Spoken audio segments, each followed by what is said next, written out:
Welcome to Wednesday, Episode 3. In the last episode, Wednesday is caught in the mysterious lair and is tied up with a bag over her head. As the bag is lifted, she finds herself in the midst of a group of cloaked individuals. It turns out the masks and the cloaks are unnecessary, as Wednesday has already figured out that the ringleader is Bianca and who the rest of them are.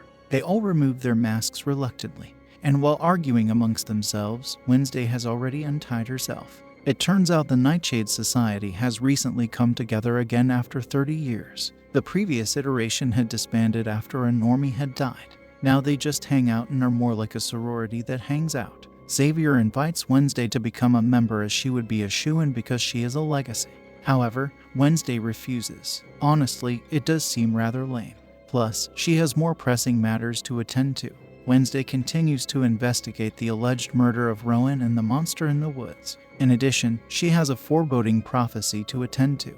With all this going on, it's easy to forget that Nevermore is an actual school, and there are school activities to attend to. There is an outreach day happening, and this will be in Jericho. The whole point is to help relations between the school and the town.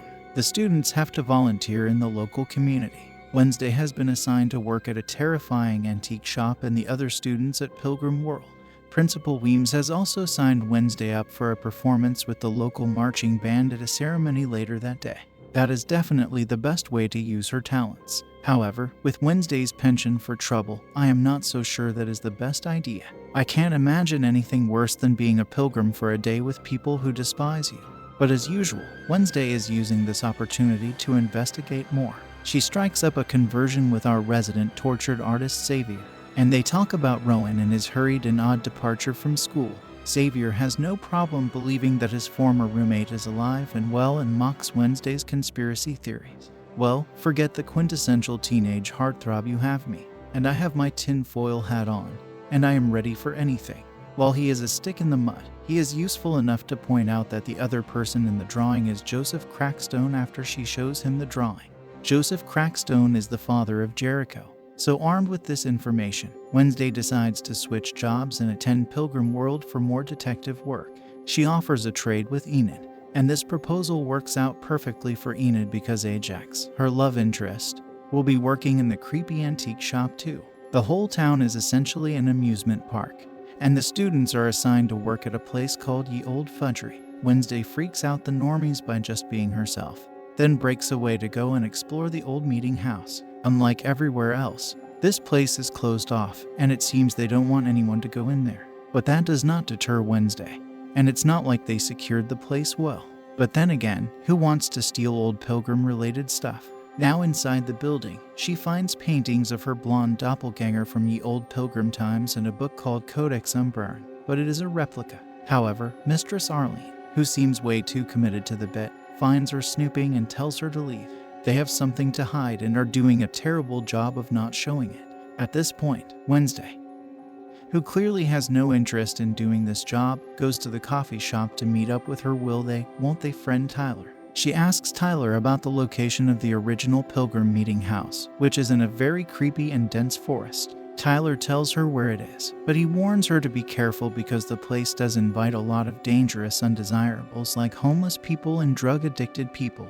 He also offers to accompany her. However, she declines his offer. Frankly, Tyler may have made it seem more appealing by warning her. She goes off with the Robin to her Batman thing. He has proven to be the best sidekick ever. While there, they encounter a squatter, immediately dealt with by Thing, and Wednesday continues investigating the grounds. However, while there, she has the most elaborate vision of the meeting house and how it burnt down. Joseph Crackstone, the epitome of prejudice and a shining deplorable example of the times, burnt all the town's outcasts alive in this building, and the people who died included Wednesday's blonde twin. Apparently, this blonde twin is Goody Adams, a bit on the nose, but okay. It also seems Goody, seriously. I chuckle every time I say that name.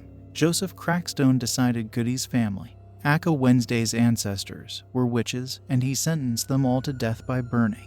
But Wednesday survived to exact her revenge. Wednesday returns to the land of the living in the nick of time as the monster makes its appearance, and she gets to see it but very briefly. Not one to fear a murderous monster, she follows it, and while she does not catch it, she notices the monster's prints go from monster feet to human feet. I guess it is just good fortune that it was raining today. Xavier then conveniently appears, and the footprints are washed away by the rain.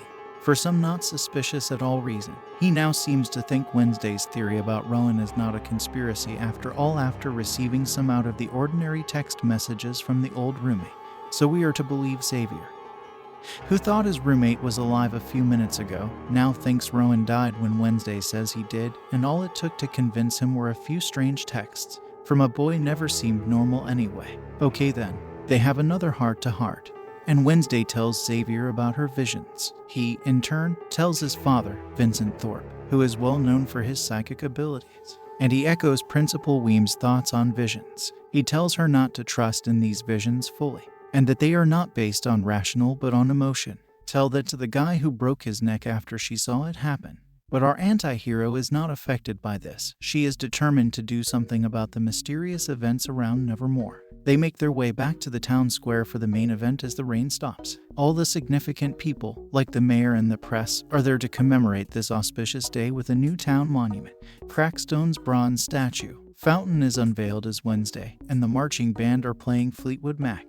The scene seems a little too perfect, and we don't want to immortalize this guy. So Thing gets to work with a match and some accelerant. Again, no one notices the dismembered hand or the flame that passes by several people on its way to the statue. The statue blows up spectacularly, and everyone panics, and as chaos ensues, Wednesday plays a frantic tune on her cello. She is the embodiment of the girl smiling as the house burns memes. Principal Weems hides and glares suspiciously at Wednesday as the chaos goes on around them while screams and sirens echo in the background. She clearly suspects Wednesday, but good luck proving it. Back at the school, a fuming Principal Weems yells at Wednesday for her apparent involvement in the day's events. Wednesday claims her innocence, and technically, she is right. Thing did it. The principal calls Wednesday a trouble magnet. Honestly, I blame this one on the principal. What did she think would happen? She tells her that she's on thin ice, and while they spar with their words, the monster attacks and kills that homeless man Thing choked earlier. He is having a bad day. A montage goes through what's going on everywhere else. Enid finally gets the date with Ajax after a painful attempt at flirting in the creepy antique shop. But while showering, he manages to turn himself into stone. In case you were wondering, the stoners are quite literally stoners. Like Medusa, they are gorgons with snakes on their heads that can turn people into stone.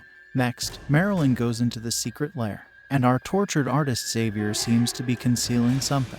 He has massive claw marks on his neck. Could he be the monster?